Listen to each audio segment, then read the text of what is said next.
அதிகாரம் 16வது வசனம் 17வது வசனம். 2 ராஜாக்கள் எழுதின புஸ்தகம் 3ஆம் அதிகாரம் 16வது வசனம் 17வது வசனம். கர்த்தர் உரைக்கிறது என்னவென்றால், இந்த பள்ளத்தாக்கிலே எங்கும் வாய்க்கால்களை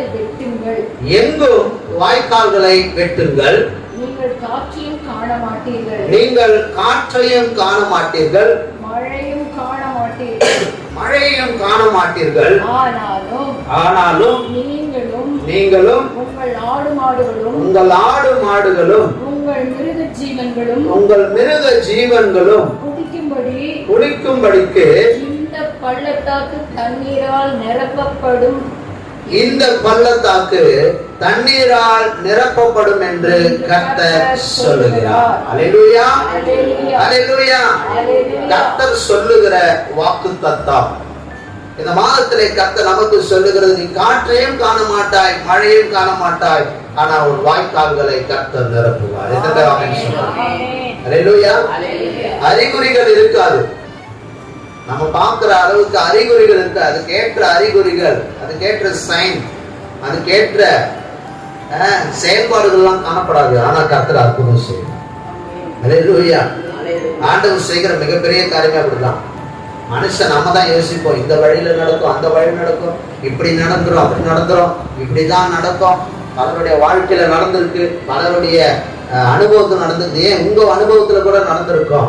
ஆனா உங்க அனுபவமோ பிறருடைய அனுபவமோ இந்த இடத்துல செயல்படுத்த முடியாது. கர்த்தருடைய வார்த்தை மாத்திரம் தான் நிலைக்கும். ஆமென். அல்லேலூயா. அட வார்த்தைக்கு அவ்வளவு அதிகாரம் வல்லமை இருக்கிறது. அல்லேலூயா. அதனால தான் ஆண்டவர் சொன்னார், காற்றையும் காண மாட்டீங்க, மழையும் காண மாட்டீங்க, உங்களுடைய வாய்க்கால்களை கர்த்தர் நிரப்புவார். இது எப்படிப்பட்ட ஒரு தருணம்! ஒரு பெரிய ஒரு யுத்தத்துக்கு புறப்பட்டு 3 ராஜாக்கள் பிரயாணம் பண்றாங்க. அதுல யோசபாத் சொல்றாரு, கர்த்தருக்காக, கர்த்தருடைய காரியத்துக்காக, இந்த யுத்தத்துக்காக போவன்னு சொல்லி போறாங்க. அப்ப கூட 2 ராஜாக்களும் சேர்ந்து போறாங்க.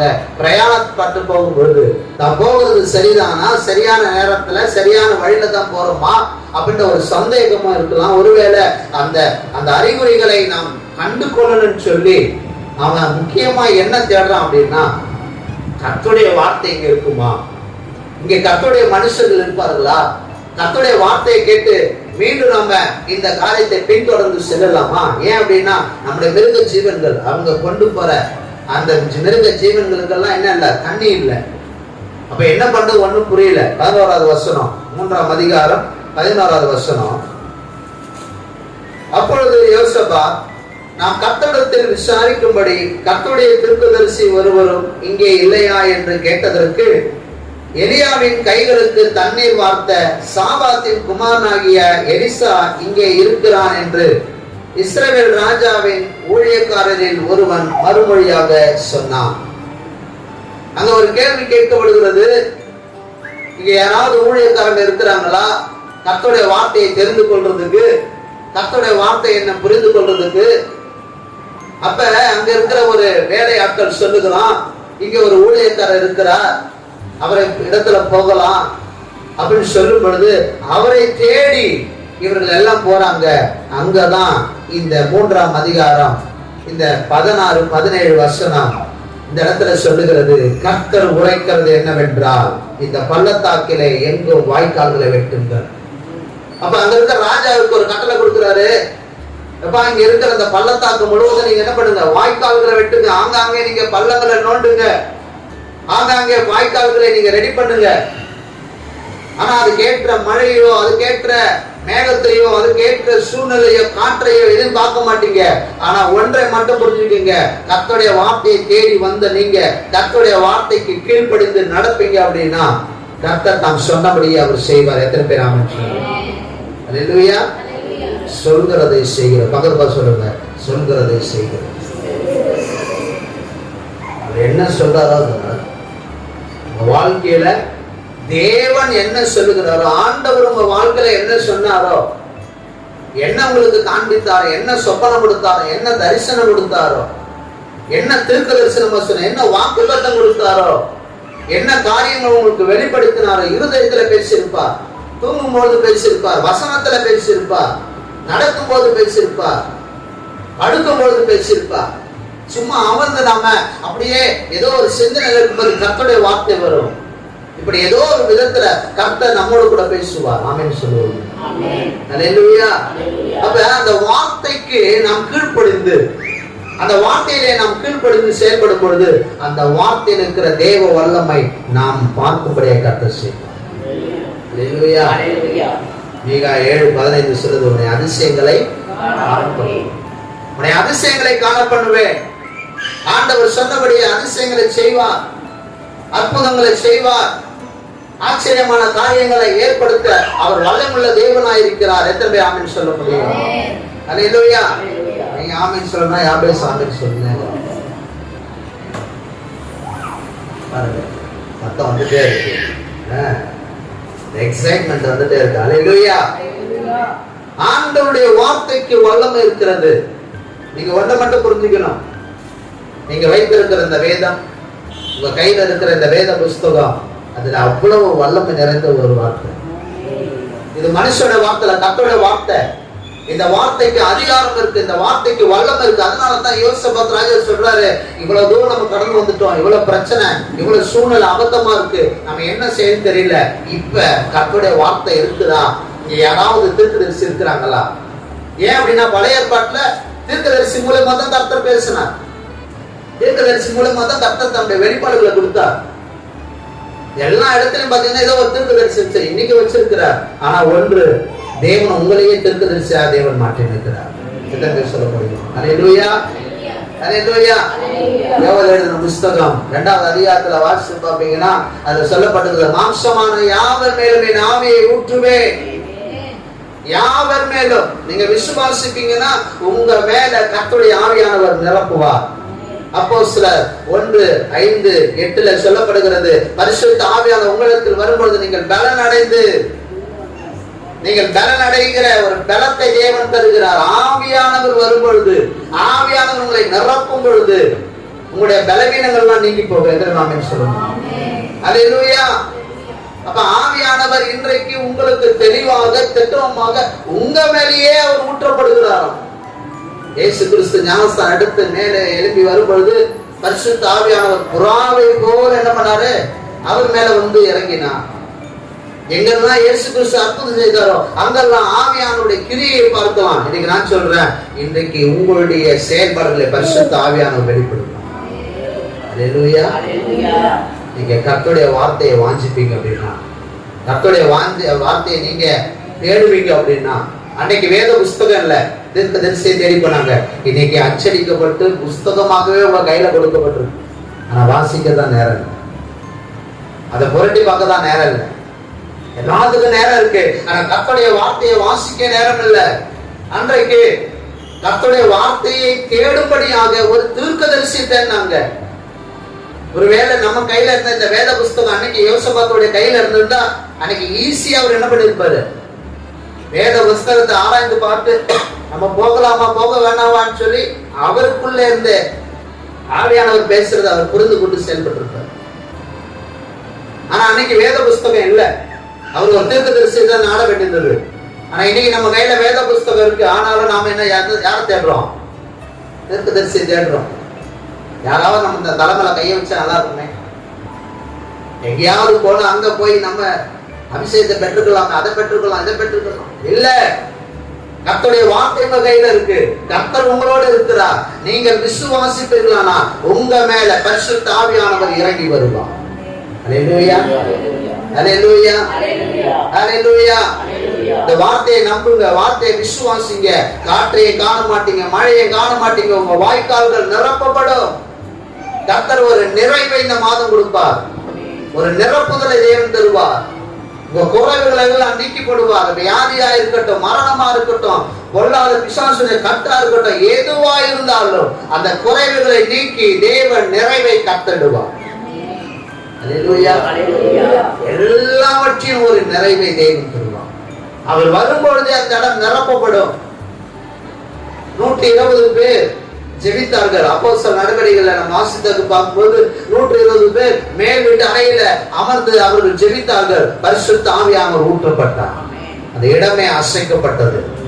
3ஆம் 4ஆம் அதிகாரத்தை வாசித்து பார்க்கும்போது ஒரு பெரிய ரிவைவல் எழுப்புதல உண்டானது. அவர்கள் அந்நிய வாசைகளை பேசினார்கள், பற்பல வாசைகளை நிரப்பப்பட்டார்கள்.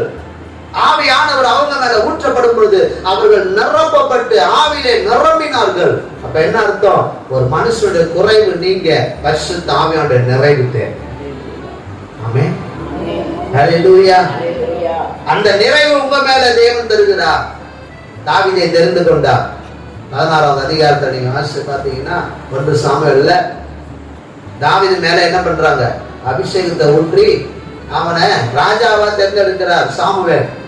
ஆனா அந்த அபிஷேகம் அந்த அந்த தைலத்துக்கு அடையாளம் பரிசுத்த ஆவியானுடைய அடையாளம், பரிசுத்த ஆவியானுடைய புத்திரன், பரிசுத்த ஆவியானுடைய அங்கீகாரம்.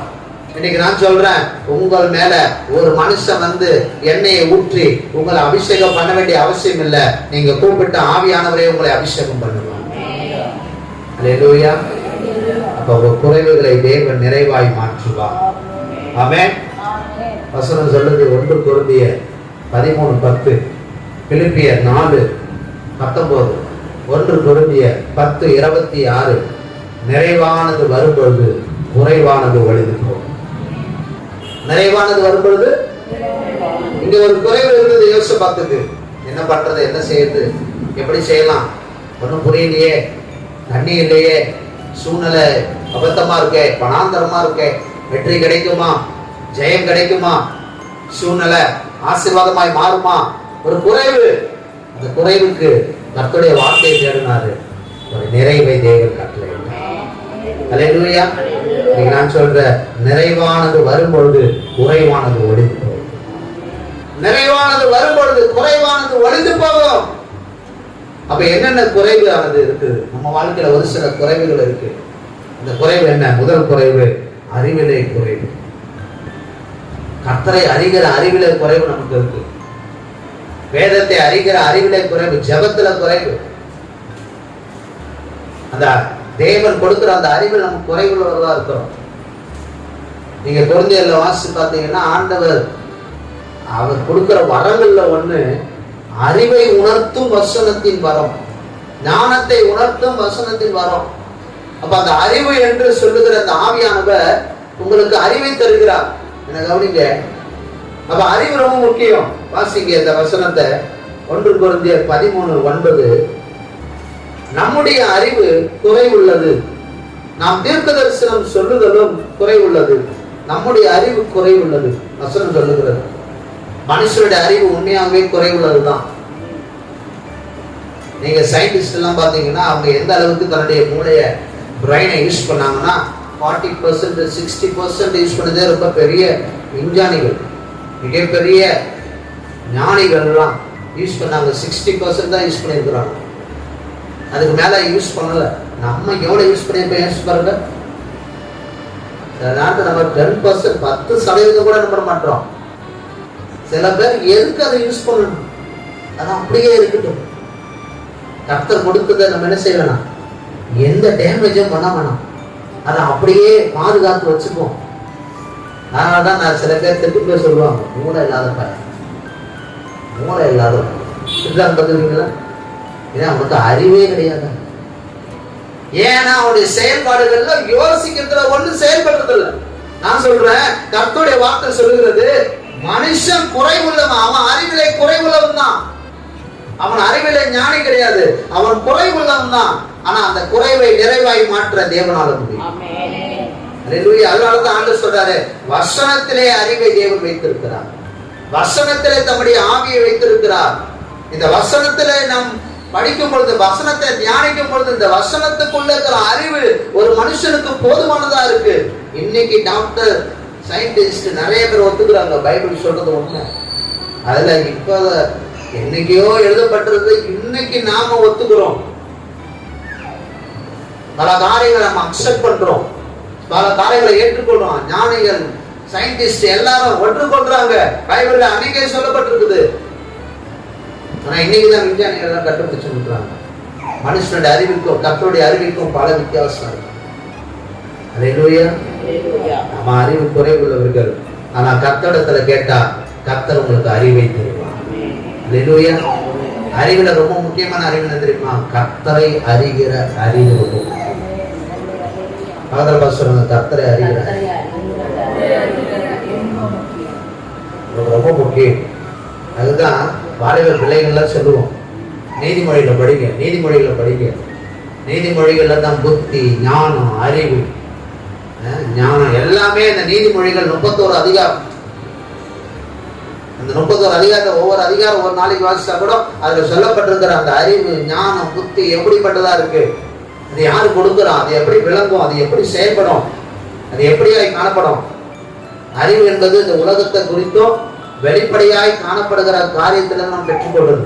அது படிப்பிலிருந்து பெற்றுக்கொள்ளலாம், நாம நம்முடைய எக்ஸ்பீரியன்ஸ் பெற்றுக்கொள்ளலாம், பிறருடைய அறிவுல இருந்து கூட நம்ம பெற்றுக்கொள்ளலாம். இந்த அறிவுலாம் வரும். ஆனா கர்த்தர் அதை காட்டிலும் மிகப்பெரிய ஒரு அறிவு உங்களுக்கு கொடுக்கும். அல்லேலூயா. இரண்டாவது காரியம் எதுல குறைவு? விசுவாசத்துல குறைவு. 1 தெசலோனிக்கேயர் 3:10 உங்கள் முகத்தை கண்டு உங்கள் விசுவாசத்தின் குறைவுகளை நிறைவாக்கும் பொருட்டு இரவும் பகலும் மிகவும் வேண்டிக் கொள்ளுகிறோமே. 1 தெசலோனிக்கேயர் 3:10 தீமோத்தேயு ஒரு ரிப்போர்ட் கொடுக்கிறாரு, இந்த ஜனங்கள் விசுவாசத்துல குறைவுள்ளவளா இருக்கிறாங்க. அப்ப பவுல் என்ன செய்யறாருன்னா, அந்த ஜனங்களுடைய விசுவாசத்தை பலப்படுத்த உங்களுக்காக நாங்க ஜெபிக்கிறோம், உங்களுக்காக நாங்க வேண்டிக் கொள்கிறோம். உங்களுடைய பட்டணத்துல, அந்த தெசலோனிக்கேயர் பட்டணத்தில் இருக்கிற ஜனங்கள் விசுவாசிகளா இருந்தாலும் கர்த்தரை ஆராதித்தாலும் விசுவாசத்துல குறைவுள்ளவளா இருக்கிறாங்க. இன்னைக்கு நாம சபைக்கு வரோம், கர்த்தரை ஆராதிக்கிறோம், பைபிளை வாசிக்கிறோம், இன்னும் நமக்குள்ள விசுவாச குறைவுள்ளதா இருக்கு. வேதம் நமக்கு போதிக்கின்ற முக்கியமான ஒன்று என்ன தெரியுமா? விசுவாசம் நமக்கு தேவை. என்னை விசுவாசிக்கிறாயா? என்னை நம்புறியா? என்னை விசுவாசிக்கிறா என்றுதான் இயேசு அடிக்கடிக்கு கேட்கிறார். மத்தேயு 8ஆம் அதிகாரம் 1-3 விட்டு வாசி பாத்தீங்கன்னா, ஒரு குஷ்டரோகி வந்து கேட்கிறான், ஆண்டவரே உங்களுக்கு சித்தமானால் என்னை சுத்தமாக்கும். அப்ப ஆண்டவர் சொல்ல, எனக்கு சித்தம் பண்ணு, நீ சுத்தமாகு. அப்ப அவனுடைய விசுவாசம் என்ன? இயேசு கிட்ட போனா என்ன அவர் என்ன பண்ணுவாரு? சுத்தமாக்குவார், என்ன சுகமாக்குவார். 12 வருஷமா பெரும்பாடு உள்ள ஸ்திரீ, அவர் எங்கேயோ போனா இயேசு வருவதை கேள்விப்பட்டு அவருடைய அந்த டிரெஸ், அவருடைய துணியை தொடும்படியா பின்புறத்துல போய் தொட்டா விசுவாசத்தோட. இயேசு கேட்டா, என்னிடத்துல இருந்து வல்லமை புறப்பட்டது, யார் என்ன தொட்டா? அப்ப இயேசுவே சொல்றாரு, என்னிடத்துல இருந்து வல்லமை புறப்பட்டது, என்ன அறியாமலே வல்லமை என்னில இருந்து ரிலீஸ் ஆகுது, என்னில இருந்து ஒரு சுகமளிக்கிற வல்லமை வெளியில வருது. விசுவாசத்தோட என்ன தொட்டதுனால ஒரு அற்புதம் அங்க நடந்து கொண்டு இருக்கிறது. நீங்க விசுவாசிப்பீங்கன்னா கர்த்தர் சுகத்தை தருவார்.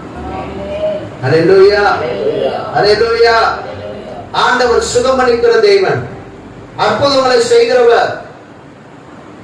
ஒரு ஸ்திரீ தன்னுடைய மகளுக்காக வேண்டிக் கொள்றார், ஆண்டவரே என் மகளுக்காக நான் வந்திருக்கிறேன். ஆண்டவர் சொல்றாரு, பிள்ளைகளோட அப்பத்தை நாய் குட்டிகளுக்கு என்ன பண்ண முடியாது, போட முடியாது. சொல்றா விசுவாசத்தோட. உண்மைதான், நீங்க சொல்றதெல்லாம் உண்மைதான். ஆனா எஜமான் சாப்பிடும் பொழுது அந்த மேஜையில இருந்து கீழே சில பருக்கள், சில துணிகள் கீழே விழுமே, சாப்பிடுற சில விதமான சிந்துமே, அது வந்து நாய்க்குட்டி சாப்பிடுமே. விசுவாசத்தை பார்த்து சொல்றாரு, இப்படிப்பட்ட ஒரு விசுவாசம் பார்த்து ஆண்டவர் உடனே ஒரு அற்புதம் செய்தார். 100க்கு அதிபதி அவன் சொல்றான், நான் சொல்றேன் நான் வரேன் அப்படின்ற. நீங்க வரணும் அவசியம் இல்லை ஆண்டவரே, நீங்க உங்க வார்த்தை, ஒரு வார்த்தை சொன்னா போதும், என் வீட்டுல இருக்கிற அந்த வேலைக்காரன் என்ன ஆயிடுவான், சுகமாயிடுவான். நீங்க சொன்னா போதும், உங்க வார்த்தை சொன்னா போதும், சுகம் வந்துடும், நான் நம்புறேன். விசுவாசம். ஆனா அந்த விசுவாசத்தை பார்க்கிறாரு. இன்னைக்கு சபைக்குள்ள தேவன் எதிர்பார்க்கிறது அசைக்க முடியாத ஒரு விசுவாசம் நமக்கு தான். நம்ம வாயில இருந்து வருகிற வார்த்தை விசுவாசம் உள்ளதா இருக்கணும். உலகம் சொல்லும், பாரு உன் சூழ்நிலை பாரு, உன்னை பாரு, உன் தோற்றத்தை பாரு, உனக்கு நடக்கிற காரியத்தை பாரு, இதெல்லாம் பாரு மாறாது, இதெல்லாம் செயல்படாது. உலகம் நம்மளை பார்த்து, நம்மளுடைய சூழ்நிலை பார்த்து அப்படிதான் பேசும். ஆனா நம்முடைய வாயில இருந்து ஒரு நாள் ஒருபொழுதும் அவிசுவாசமான வார்த்தைகளை பேசக்கூடாது, விசுவாசமான வார்த்தைகளை தான் பேசணும். ஆமென் சொல்லுவோம். அல்லேலூயா. கண்டு விசுவாசிக்கிறவர்களை விட காணாமல் விசுவாசிக்கிறவர்கள் பாக்கியவான்கள். தகுந்த பாசனம், நீங்க பாக்கியவான். அல்லேலூயா. ஏன் தெரியுமா? நீங்க விசுவாசம், நீங்க ஆண்டவரை நம்புறீங்க, உங்க குறைவுகளை தேவன் நிறைவாக்குவார். அல்லேலூயா. மூன்றாவது காரியம், லூக்கா எழுதின சுவிசேஷம் 15வது அதிகாரம் 14வது வசனம். எல்லாவற்றையும் அவன் செலவழித்த பின்பு அந்த தேசத்திலே கொடிய பஞ்சம் உண்டாயிற்று. அப்பொழுது அவன் குறைவுபட தொடங்கி, எல்லாவற்றையும் அவன் செலவழித்து விட்டான். தகப்பனை விட்டு தன் சொத்துக்களை வாங்கிக்கிட்டு தூர தேசத்துக்கு போய் எல்லாவற்றையும் செலவழித்துறான். பஞ்சம், கொடிய பஞ்சம். அவன்கிட்ட குறைவு உண்டாகுது. அவன் நம்பி போனான். அப்பா கிட்ட இருந்து வாங்கிட்டு போயிட்டா, சொத்தை வாங்கிட்டு போயிட்டா, பணத்தை வாங்கிட்டு போயிட்டா. அட நம்ம பெரிய ஆளாயிடலாம், அதை வச்சு நம்ம வாழ்ந்துடலாம், அதை வச்சு நம்ம என்ன வேணா செஞ்சிடலாம். இல்ல, முடியாது, நிச்சயமா கிடையாது. படிப்போ, புகழோ, பேரோ, பணமோ, பட்டமோ எதுவும் நமக்கு கடைசி வரைக்கும் உதவாது. எதுவுமே நமக்கு நிரந்தரம் கிடையாது. ஒருவேளை நீங்க அதை நினைச்சுக்கிட்டு நீங்க கர்த்தர் இடத்துல, ஆண்டவரே எனக்கு இது கிடைச்சா போதும், ஆண்டவரே ஐ அம் சாட்டிஸ்ஃபைட், எனக்கு அது நிறைவாயிடும், அது கிடைச்சா போதும் அப்படின்னு நினைச்சுக்காதீங்க. கர்த்தர் தான் கடைசி வரைக்கும் நமக்கு. ஆமென் சொல்லுங்க. அல்லேலூயா. காலையில சொன்ன கிறிஸ்தவர்களை எதிர்த்த மிகப்பெரிய ஒரு லீடர். அந்த லீடர் பார்த்தீங்கன்னா கிறிஸ்தவர்களின் சமயம் போட்டு நெருக்கி பயங்கர வேதனைப்படுத்தினார். அதிகாரம் அவர் கையில் இருந்தது. பணம், கோடிக்கணக்கான பணம்.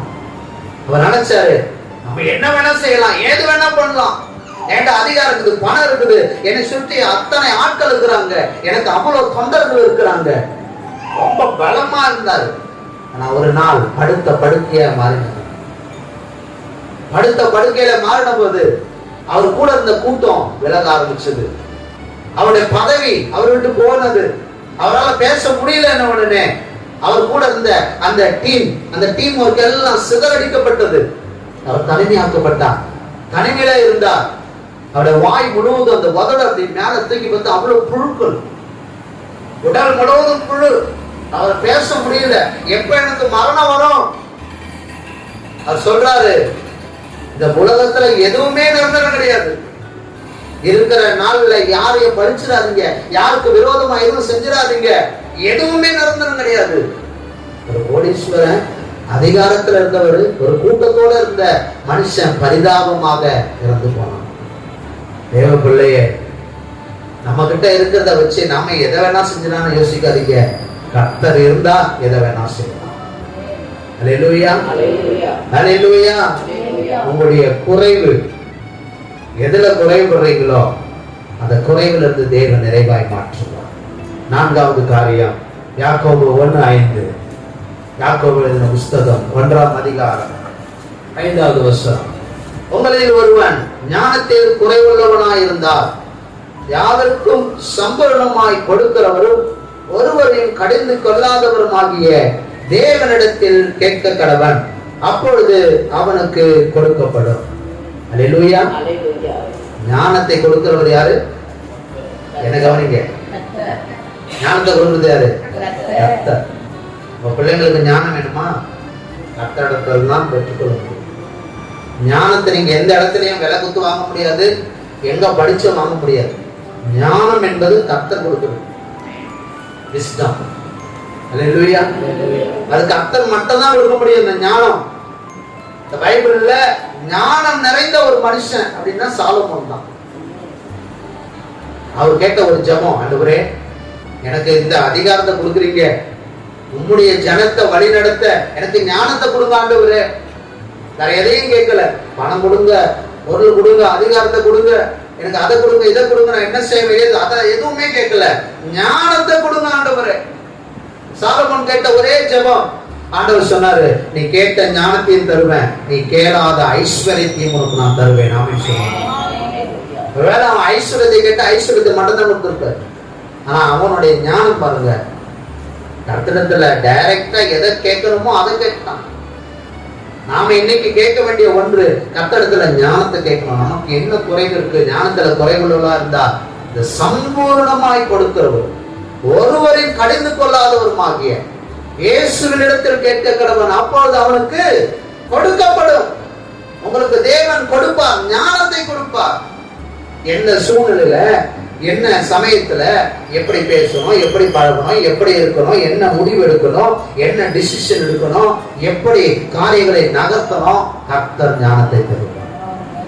அல்லேலூயா, அல்லேலூயா. சாலமோட ஞானத்தை பார்த்து தூர தேசத்துல இருந்த அதிகாரிகள் வந்தாங்க. அதிகாரத்துல இருந்த அரசாங்கங்கள்லாம் வந்து அவருடைய ஞானம் எப்படிப்பட்டதுன்னு பார்க்க வந்தது. அவர் கட்டின பில்டிங்கை பார்க்க வந்தது, ஆலயத்தை பார்க்க வந்தது, பிரம்மாண்டத்தை பார்க்க வந்தது. அவ்வளவு ஞானம். இன்னைக்கு ஆண்டவர் உங்களை அவ்வளவு ஞானத்தை நிரப்ப அவர் வல்லப்படுகிறார். அல்லேலூயா. இங்க பாக்குற லைட்டு, ஃபேனு எல்லாம் கண்டுபிடிச்சது இல்லைங்க. நீங்க பாக்குற முக்கியமான நிறைய கண்டுபிடிப்புகள் ஒருவேளை நம்ம எப்படி போட்டுக்கலாம், 90% இந்த வேர்ல்டுல 90% கண்டுபிடிச்சது யார் அப்படின்னு பார்த்தா யூதர்கள் தான் கண்டுபிடிச்சிருக்கிறாங்க. யூதர்கள் தான் அதை கண்டுபிடிச்சு அதை முறைப்படுத்தி இருக்கிறாங்க. கர்த்தர் அவ்வளவு ஞானத்தை விஸ்டம் யாருக்கு கொடுத்தார் அப்படின்னா நம்முடைய சொந்த பிள்ளைகளுக்கு, யூதர்களுக்கு தேவன் அளவில்லாம கொடுத்திருக்கிறார். ஆமென் சொல்லுங்க. அல்லேலூயா. என்றைக்கும் இஸ்ரவேல் மேல யுத்தம் பண்ற அவ்வளவு கடுமையா இருக்கு. அவங்க கிட்ட அவ்வளவு டெக்னாலஜி, அவ்வளவு அட்வான்ஸான டெக்னாலஜி இருக்கு. ஏன் தெரியுமா? கர்த்தர் அந்த அளவுக்கு ஞானத்தை கொடுத்திருக்கார். ஆமென். வந்தா பாருங்க, பொறாமையா நான் தரேன். அது அவங்க மட்டும் கொடுத்திருக்கிறாரு, எனக்கு கொடுக்கவே. அதனாலதான் ஆண்டவர் சொல்லிட்டாரு, யூதர்கள் மட்டும் என் ஜனம் அல்ல, இஸ்ரவேல் மட்டும் என் ஜனம் அல்ல, ஆபிரகாம் என்ற ஒரு மனுஷனை ஏற்படுத்தி அந்த ஒரு மனுஷன் மூலமா நம்ம எல்லாரும் ஆண்டோட பிள்ளையா மாட்டோம். அல்லேலூயா. கலாத்தியர் 3:9 பார்க்கும் பொழுது ஆபிரகாமுக்குள்ளாக நாம் ஆசீர்வதிக்கப்படுகிறோம். யாருக்குள்ளாக? நாம் விசுவாசத்தின் பிள்ளைகள், அவங்க ரத்தத்தின் பிள்ளைகள். நம்மள யாரும் எப்படிப்பட்ட பிள்ளைகள்? நாமும் 100% நமக்கும் ரைட்ஸ் இருக்கு, நமக்கும் உரிமை இருக்கு. அவங்க எப்படி பிளட்ல அவங்க சொல்ல முடியுமோ நாம சொல்ல முடியும். விசுவாசத்தின் அடிப்படையில் நமக்கும் உரிமை இருக்கு. நாம அந்த ஈக்குவலா அந்த ரைட்ஸ் தேவனுக்கு கொடுத்திருக்கிறார். ஆமென். அல்லேலூயா. அப்ப அவங்களுக்கு அந்த ஞானத்தை கொடுத்திருக்கிறார் அப்படின்னா நீங்க கேட்டா உங்களுக்கு கர்த்தர் தருவாரா? தர மாட்டார். உங்க பிள்ளைகள் தருவாரா? தர மாட்டாங்க. அவங்க நாங்க சயின்டிஸ்ட், நம்ம பிள்ளைங்க சயின்டிஸ்டா, நம்ம பிள்ளைங்க அறிவாலயமா, நீங்களே அறிவாளிகளா மாறுவீங்க. பக்கத்துல பார்த்து பாருங்க, அந்த அறிவாளிகள் என்ன பார்க்கவே மாட்டீங்க. எவ்வளவு வயசானாலும் கர்த்தர் கொடுப்பார். ஒரு KFC அப்படின்ற ஒரு சிக்கன் அந்த ஃப்ரை பண்ற நிறுவனம் பல முறை தோற்று போனான். தன்னுடைய 85வது வயதுல தான் அந்த நிறுவனத்துல வெற்றி கிடைச்சுதான். அவன் நினைச்ச மாதிரி அது சக்சஸ் ஆச்சான். 85வது வயசுல அவருக்கு வெற்றி கிடைச்சது. ஆனா ஒண்ணு பாருங்க, அவர் கடைசி வரைக்கும் அதை பண்ண முடியல, அனுபவிக்க முடியல. வெற்றி கிடைச்சது, அந்த வெற்றியை அவர் கொண்டாட முடியல. அவருடைய குடும்பத்தினால் மற்றவர்கள் வேணா அதை கொண்டாடலாம். ஒரு மனுஷனுக்கு விடாமுயற்சியா அத்தனை வயசுல கிடைக்கும் அப்படின்னா நான் சொல்றேன், உங்களுடைய விடாமுயற்சி கர்த்தரத்தை நாம் தொடர்ந்து கேட்கும்போது யாக்கோபு 1:5 படி ஆண்டவர் உங்களுக்கு ஞானத்தை தருவார். அல்லேலூயா. அவரிடத்துல ஞானத்தை கேட்போம், அவர் நமக்கு நிச்சயமாய் தருவார். அல்லேலூயா. சரி, இந்த ஞானம், இந்த குறைவுலாம் நான் சொன்னேன், இந்த குறைவுலாம் நம்ம பார்த்தோம். இந்த குறைவுலாம் கர்த்தர் நிறைவாக்குகிறவ. சரி, ஒரு நிறைவை எப்படி தருவார்? வேகமா நான் சொல்லி முடிக்கிறேன். முதல் காரியம் யோபு 32:18 சொல்லுது. யோபு 32:18, வார்த்தைகள் எனக்குள் நிறைந்திருக்கிறது, என் உள்ளத்தில் உள்ள ஆவி என்னை நெருக்கி ஏவுகிறது. வார்த்தையிலே நிறைவு. சொல்லுங்க, வார்த்தையிலே நிறைவு. வார்த்தை, வேர்ட். வார்த்தையில ரொம்ப நிறைவா நம்ம இருக்கு. கர்த்தருடைய வார்த்தை நமக்குள்ள நிறைவா இருக்கு. அல்லேலூயா. அதனாலதான் யோசுவா கிட்ட சொன்னாரு, என்ன வேணா பண்ண. ஆனா யோசுவா 1:5 1:8 பாத்தீங்கன்னா, என் வார்த்தையை விட்டு வலது புறமும் இடது புறமும் நம்ம கூடாது, விலகக்கூடாது. உன் வாயை விட்டு அது போகக்கூடாது. நான் மோசையோட இருந்தது போல உன்னோட கூட இருக்கிறேன் வாக்கு கொடுக்கிறார். யோசுவாவுக்கு வாக்கு கொடுத்தது மட்டும் இல்ல, எல்லாருடைய கண்களுக்கு நான் மேன்மைப்படுத்துகிறேன். நான் உன் கூட இருக்கிறேன் என்பதை ரிவீல் பண்றேன். உன்னை ஒரு லீடர்ஷிப்ல நான் அங்க பொசிஷன்ல உன்னை அபிஷேகம் பண்ணி அனாயிண்ட் பண்ணி வைக்கிறேன். கர்த்தருடைய வார்த்தையை நாம பெற்றுக்கொண்டு கர்த்தருடைய வார்த்தையில உறுதியா இருப்போம் அப்படின்னா கர்த்தர் நம்மை ஒரு நல்ல ஒரு பொசிஷன்ல நல்ல ஒரு இடத்துல தேவன் நம்மை வைப்பார். எத்தனை ஆமென் சொல்லலாம்? அல்லேலூயா. நம்ம நிறைய இடத்துல கேட்போம், மோசே கிட்ட இருந்த மாதிரி என்கிட்ட இருக்காங்க. மோசே கர்த்தருடைய வார்த்தை பெற்றுக்கொள்ள மலை மேல ஏறினார். 40 நாள் உபவாசம் பண்ணி ஜெபம் பண்ணார். நாம கர்த்தருடைய வார்த்தை கையில இருக்கு, வீட்டுல கொஞ்ச நேரம் கூட என்ன பண்ண மாட்டோம், இந்த வார்த்தையை நம்ம தியானிக்க மாட்டோம், இந்த வார்த்தையை நம்ம எடுக்க மாட்டோம். இந்த வார்த்தையில நிறைவை தேவன் வைத்திருக்கிறார். சொல்லுங்க, வார்த்தையில நிறைவு வைத்திருக்கிறார். சொல்லுங்க, இந்த வார்த்தையை வாசிக்க உங்க வாழ்க்கை நிறைவாய் மாறும். அல்லேலூயா. வசனம் உங்க வாழ்க்கை நிறைவாய் மாறும். இரண்டாவது காரியம் ஆவியிலே நிறைவு. அப்போஸ்தலர் 7:55 13 9 10 சொல்லுது, ஆவியிலே நிறைவு. கர்த்தருடைய ஆவியானவர் உங்களை நிரப்புகிறவர். நம்முடைய ஆவியினாலே ஒரு நிறைவை கொடுப்பார். நான் திரும்ப சொல்றேன், தாவீதை அபிஷேகம் பண்ண ஒரு தைலம் தேவைப்பட்டது இல்லையா? உங்களை நிரப்ப தேவன் தம்முடைய ஆவியை வைத்திருக்கிறார். யோவேல்ல சொன்னபடி ஆண்டவர் தம்முடைய அபிஷேகத்தை தம்முடைய ஆவி உங்க மேல ஊற்ற அவர் வல்லமை உள்ளவராக இருக்கிறார். அப்போஸ்தலர் நடவடிக்கை புத்தகம் முழுவதும் வாசித்து பார்த்தீங்கன்னா ஆவியானுடைய வழி நடத்துதல் முழுமையா நம்ம பார்க்க முடியும். 2வது அதிகாரத்துல இருந்து ஆவியானுடைய முழு வெளிப்பாடுதல், நிரப்பப்படுகிற காரியம், அபிஷேகத்துக்குரிய காரியம், அந்நிய பாஷைக்குரிய காரியம். 16வது அதிகாரம் பரிசுத்த ஆவியானவர் நமக்கு ஒரு தேற்றவாளனாக, நமக்கு ஒரு கவுன்சில் பண்ணுகிற, நம்மளை வழி நடத்துகிற ஆவியானவராய் இருக்கிறார். அப்ப நிறைவை தேவன் ஆவியிலே வைத்திருக்கிறார். இதெல்லாம் ஆமென் சொல்லுங்க. ஆவியானவர் தேவை. சொல்லுங்க, ஆவியானவர் தேவை. அவருடைய துணை இல்லாம நம்மளால ஊழியர் இருக்கிறார். அது பிள்ள மறுத்து போயிட்டார். அவர் சபையில 17 லட்சமா பாலியாமிச்சோம். ஒரு கட்டத்துல அவர் ரொம்ப மனம் உடைந்து அவர் கண்ணீரோட, ஆண்டவரே நான் மறிச்சு போறேன், இனி எனக்கு வேணாம், இந்த ஊழியம் வேணாம் ஆண்டவரே, சபையில எல்லாரும் என்ன விட்டு போறாங்க, சபையே உடஞ்சி போகுது, எல்லாரும் தூரம் போறாங்க, நான் ஏன் இந்த ஊழியத்தை நீ நடத்தணும் அப்படின்னு கண்ணீரோட ஒரு இடத்துல போய் ஒரு வனாந்தரத்துல போய் ஜெபம் பண்ணும்போது சொன்னாராம், இனி கலங்காத, பயப்படாத, 3000 அப்ப 3000 இருந்தது சர்ச்சில் ஜனங்கள், இத பல லட்சக்கணக்கான மடங்கு நான் மாத்த போறேன். ஒன்னே ஒண்ணு மட்டும் கேளு, எப்ப பிரசங்கம் பண்ணாலும் எப்ப எங்க போனாலும் ஆவியானவரே கூட வாங்க, ஆவியானவரே நீங்க பேசுங்க, ஆவியானவரே என்னோட இடம் கொடுங்க, ஆவியானவரே நீங்க செய்யுங்க, அவரை நீ கூட வச்சுக்கோ, அவரை நீ அவர் உன் வாழ்க்கையில இடம் கூட அவருக்குன்னு அவர் எல்லாத்தையும் பார்த்துப்பார் அப்படின்னு சொல்லுவோம்.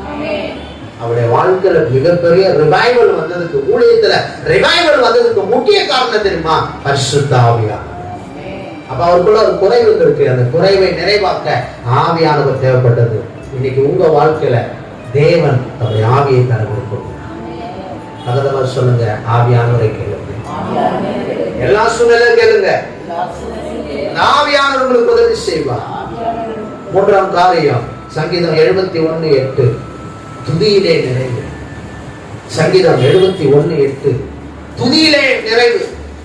தாவீது சொல்லுகிறார் சங்கீதம் 34:1 கர்த்தரை நான் எக்காலத்திலும் ஸ்தோத்திரிப்பேன், அவர் துதி எப்பொழுதும் என் வாயில் இருக்கும். அல்லேலூயா. ஒரு மனுஷன் சொல்றாரு எப்பொழுதும் என் வாயில் இருக்கும். தாவீதுடைய வாழ்க்கையில் எத்தனை ஏற்றத்தாழ்வுகள், எவ்வளவு பிரச்சனை, எவ்வளவு போராட்டம், எவ்வளவு மரண காரியத்துக்குரிய சந்திப்புகள். மாமனார் ஒரு சைடு கருத்துறார், சுத்தி இருக்கிற ராஜாக்கள் அவனை விரட்டி அடிக்கிறாங்க, ஜனங்களை அவரை அக்செப்ட் பண்ணல, யூத குலம் இஸ்ரவேல் ஜனங்களை அவரை ஏற்றுக்கொள்ளல. ஒரு இடத்துல நொர தள்ளி அப்படியே ஒரு பைத்தியம் போற நடந்து போறாரு. ராஜா கேட்கிறாரு, அவன் தாவீது மாறி இருக்கிறான். தாவீது, அப்பா நான் தாவீது தெரியக்கூடாதுன்னு சொல்லி நொரெல்லாம் அப்படியே எச்சிலாம் ஊத்தி அப்படியே நொர தள்ளிக்கிட்டு பைத்தியம் மாதிரி ஆக்ட் பண்ணி போயிருக்கிறார். எவ்வளவு பிரச்சனை. அந்த சூழ்நிலையிலும் தாவீது எழுதி வச்சுக்கிற கதை பாருங்க, கர்த்தரை நான் எக்காலத்திலும் ஸ்தோத்திரிப்பேன், அவர் துதி எப்பொழுது என் வாயில். அப்புறம் என்ன அர்த்தம்? நான் உயர்வா இருந்தாலும் கர்த்தரை துதிப்பேன், தாழ்வா இருந்தாலும் கர்த்தரை துதிப்பேன், சந்தோஷமா இருந்தாலும் கர்த்தரை துதிப்பேன், துக்கமா இருந்தாலும் கர்த்தரை துதிப்பேன். அப்ப அவருக்குள்ள ஒரு நிறைவு இருந்தது. என்ன நிறைவு தெரியுமா? நான் எப்பவுமே கர்த்தரை துதிப்பேன். அல்லேலூயா. ஒரு டெடிகேஷன், ஒரு ஒரு உறுதியான ஒரு காரியம் உங்களுக்குள்ள இருக்கணும். என்ன தெரியுமா? எந்த சமயத்திலையும் நான் கர்த்தரை துதிச்சுக்கிட்டே இருக்கேன். அல்லேலூயா. கர்த்தரை துதிங்க, நல்லா பாடுங்க, நல்லா கீர்த்தனம் பண்ணுங்க. வீட்டுல நல்லா, உங்க வீட்டுல தேவனுடைய பிரச்சனை இறங்கட்டும். நல்லா பாட்டு டிவில வைங்க, போன்ல வைங்க, நீங்க சேர்ந்து பாடுங்க, கர்த்தரை மகிமைப்படுத்துங்க, நல்லா பிரைஸ் பண்ணுங்க, நல்லா உயர்த்துங்க. நிறைய புது பாட்டு, எத்தனை பாட்டு வந்திருக்கு, எத்தனை கர்த்தரை துதிக்கிற கீதங்கள் வந்திருக்கு. நல்லா பாடி துதிங்க. உங்க துக்கமா இருக்கா, வேதனையா இருக்கா, கண்ணீரோடு இருக்கிற பாட்டை பாடாதீங்க, நல்லா துதிச்சு பாருங்க, நல்லா பிரைஸ் பண்ணி, நல்லா நல்லவர் ஆண்டவர், நீங்க நல்லவர் ஆண்டவரே அப்படின்னு சொல்லுங்க. உங்களுக்கு ஒரு அடி உழுது, கர்த்தாவே ஸ்தோத்திரம், ஆமென். மகளா ஒரு மாதிரியா இருக்கு, உங்களுக்கு வந்தா தெரியும் பாஸ்டர் அப்படின்றீங்களா? நிறைய பேர் அடிச்சிருக்கிறாங்க அப்படின்னு, ஆனா அடியெல்லாம் வாங்கியிருக்காங்க. ஆனா கர்த்தரை துதிக்காம இருந்திருக்கு. அல்லேலூயா. கர்த்தரை நான் எக்காலத்தில் அந்த நிறைவு நமக்குள்ள இருக்கணும். கர்த்தரை துதிக்கணும், கர்த்தரை மகிமைப்படுத்தணும், அந்த நிறைவு நமக்கு தேவை. 4வது காரியம் 2 கொரிந்தியர் 7:4 சொல்லுது, ஆறுதலின் நிறைவு. தேவன் உங்களை ஆறுதல் படுத்துகிறார். உங்களை யாருமே ஆறுதல் படுத்த முடியாது, சாட்டிஸ்பேக்ஷன் பண்ண முடியாது, உங்களை ஒரு தேற்ற முடியாது. ஆனா கர்த்தர் உங்களை ஆறுதல் படுத்துகிறார். அல்லேலூயா. ஆறுதலை படுத்துகிற தேவன். ஒரு பாட்டு தெரியுங்களா? ஆறுதலின் தெய்வமே உம்முடைய திரு சமூகம் எவ்வளவு இன்பமானது, ஆறுதலின் தெய்வமே. பாருங்க, இந்த ஆறுதல் யார் தருவா? எங்க இருக்கு பீஸ் அண்ட் ரெஸ்ட்? அங்க கிடைக்கும். ரெஸ்ட் அண்ட் பீஸ் எங்க கிடைக்கும்? தேவ சமூகத்துல, தேவனிடத்துல தான் நமக்கு ஒரு ஆறுதல் கிடைக்கும். நிறைய பேர் சொல்லுவாங்க, இவங்க இருந்தா எனக்கு ஆறுதலா இருக்கும், அவங்க இருந்தா எனக்கு ஆறுதல். கொஞ்ச நாள் இருக்கும், அதுக்கு அடுத்தது அவங்க தான் நமக்கு பிரச்சனையாவே இருப்பாங்க. யாரு நமக்கு ஆறுதல் நினைக்கிறோமோ மனுஷனை, இந்த மனுஷி நம்ம கூட தான் ஆறுதலா இருப்பாங்கன்னு நினைப்போம், ஆனா அவங்க நமக்கு பிரச்சனை ஆயிடுவாங்க. அதான் நீங்க வீட்டுல போய் சொல்லக்கூடாது, நான் நினைச்சேன் அப்பயே என் மனைவி எனக்கு ஆறுதலா இருப்பான்னு போயிருந்தா, அப்ப எனக்கு தெரியுது அப்படின்னு நம்புறாங்க. வீட்டுல போயிட்டு புருஷங்களாம் மனைவிகளை நீங்க பண்ணக்கூடாது, நான் அப்பயே நினைச்சேயா நீ தான் எனக்கு ஆறுதல் பண்ற, நீ தான் எனக்கு பிரச்சனையாவே இருக்க. அல்லேலூயா. கர்த்தர் தான் உங்களுக்கு ஆறுதல். பிரச்சனை இல்லை. அப்ப கர்த்தருடைய ஆறுதலை உங்களுக்கு கர்த்தர் தருகிறார். அப்புறம் உங்களை ஆறுதல் படுத்த பக்கத்துல சொல்லுங்க, உங்களை ஆறுதல் படுத்தும். உங்க காயங்களை ஆற்றுகிறவர் அவர் தான், உங்க கண்ணீரை துடைக்கிறவர் அவர் தான், உங்க பிரச்சனைகளை மாற்றுகிற அவர் தான், உங்க சூழ்நிலைகளை புரிந்தவர் அவர் தான். எல்லாரும் கேட்பாங்க, எல்லாரும் என்ன என்ன என்ன என்னன்னு கேட்கலாம், ஆனா யாருமே உங்களை ஆறுதல் படுத்த முடியாது நிரந்தரமா. ஆனா என் ஆண்டவராக இயேசு உங்களை நிரந்தரமா ஆறுதல் படுத்த. அல்லேலூயா. அவரு போன வாரம் ஒரு அந்த டெத்துக்கு போய் அடக்கம் பண்ண நான் போனேன். ஜெபம் பண்ணி நானும் எல்லாத்தையும் முடிச்சு எல்லாரும் பண்ணிட்டோம். பயங்கர ஆளுவ, யாருமே ஆறுதல் படுத்த முடியல. 7 பிள்ளைங்க. ஒரு பிள்ளை சொல்லுது, நான் எடுத்துட்டு போறேன், நான் தான் எடுத்துட்டு போவேன், நான் பாக்குறேன். அம்மா உயிரோட இருக்கும் பொழுது நான் பாக்குறேன் ஒருத்தரும் வரல. ஆனா இறந்த உடனே நான் தான் எடுத்துப்பேன். ரோட்ல பாடியை வச்சுட்டு ரோட்ல பிரச்சனை. தேவர்களே, இன்னைக்கு மனுஷன் அந்த இடத்துல அந்த பிரச்சனை பார்க்கும் பொழுது எனக்கு ஒரு பக்கம் கவலையா இருந்தது, இன்னொரு பக்கம் என்ன இப்படி இருக்கே உலகம் அப்படின்னு தோணுச்சு. இன்னைக்கு பிரேயர் மீட்டிங் அவங்க போயிட்டு வந்தேன். அந்த பிரேயர் மீட்டிங்ல அன்னைக்கு அழுது அந்த கண்ணீர், அந்த முகம் எல்லாம் இன்னைக்கு பார்த்தேன். பயங்கர சிரிப்போட ஒரு கலகலப்பா நான் பாக்குறேன். இது என்ன, இது பிரேயர் மீட்டிங் தானே, ஒரு ஆறுதல் கூட்டமாச்சு அப்படின்னா அந்த துக்கம் என்ன இல்லை, 15 நாள்லயே என்ன ஆயிடுச்சு, 15 நாள்லயே அந்த துக்கம் போயிடுச்சு. அவ்வளவுதான். அன்னைக்கு பார்க்கும் பொழுது நீங்க யோசிப்பீங்க, இருக்கு. அன்னைக்கு நானே ரொம்ப கவலைப்பட்டேன். ஆனா இன்னைக்கு பார்க்கும்போது எனக்கு அப்படியே ஆச்சரியமா இருக்கு. எல்லோருடைய முகத்துல ஏதோ ஒரு ஃபங்க்ஷனுக்கு போயிட்டு வந்து எப்படி இருப்பாங்க, பாக்குறாங்க. அங்க யாருக்கும் துக்கமா இருந்தாங்கன்னா பாஸ்டர் நாங்க 2-3 பேர் தான் எடுத்துக்கிறோம். நம்ம சிரிக்க கூடாது, எதுவும் பண்ணக்கூடாது, நம்ம வேற இங்க ஏதோ சிரிச்சு பேசுறாங்க. நாங்க அப்படி நினைச்சிருந்தா அவங்க எல்லாரும் எப்படி இருக்கிறாங்க, கலகலப்பா இருக்கிறாங்க. அம்மா அவங்க ஆறுதல் படுத்தலாம்னு போனா அவங்கதான் நம்மள ஆறுதல் படுத்தணும் போல. நீ யாரு துக்க விட்டுனே தெரியல. அங்கேயே முடிச்சுட்டு சாப்பிட்டு நானும் வந்துட்டேன். யோசிச்சுனே இருந்தேன், என்னடா இது மனுஷ வாழ்க்கை அவ்வளவுதான். யாருமே என்ன பண்ண முடியாது, ஆறுதல் படுத்தணும். ஆனா கர்த்தர் தான் நம்ம என்ன பண்ண முடியும். அல்லேலூயா, அல்லேலூயா.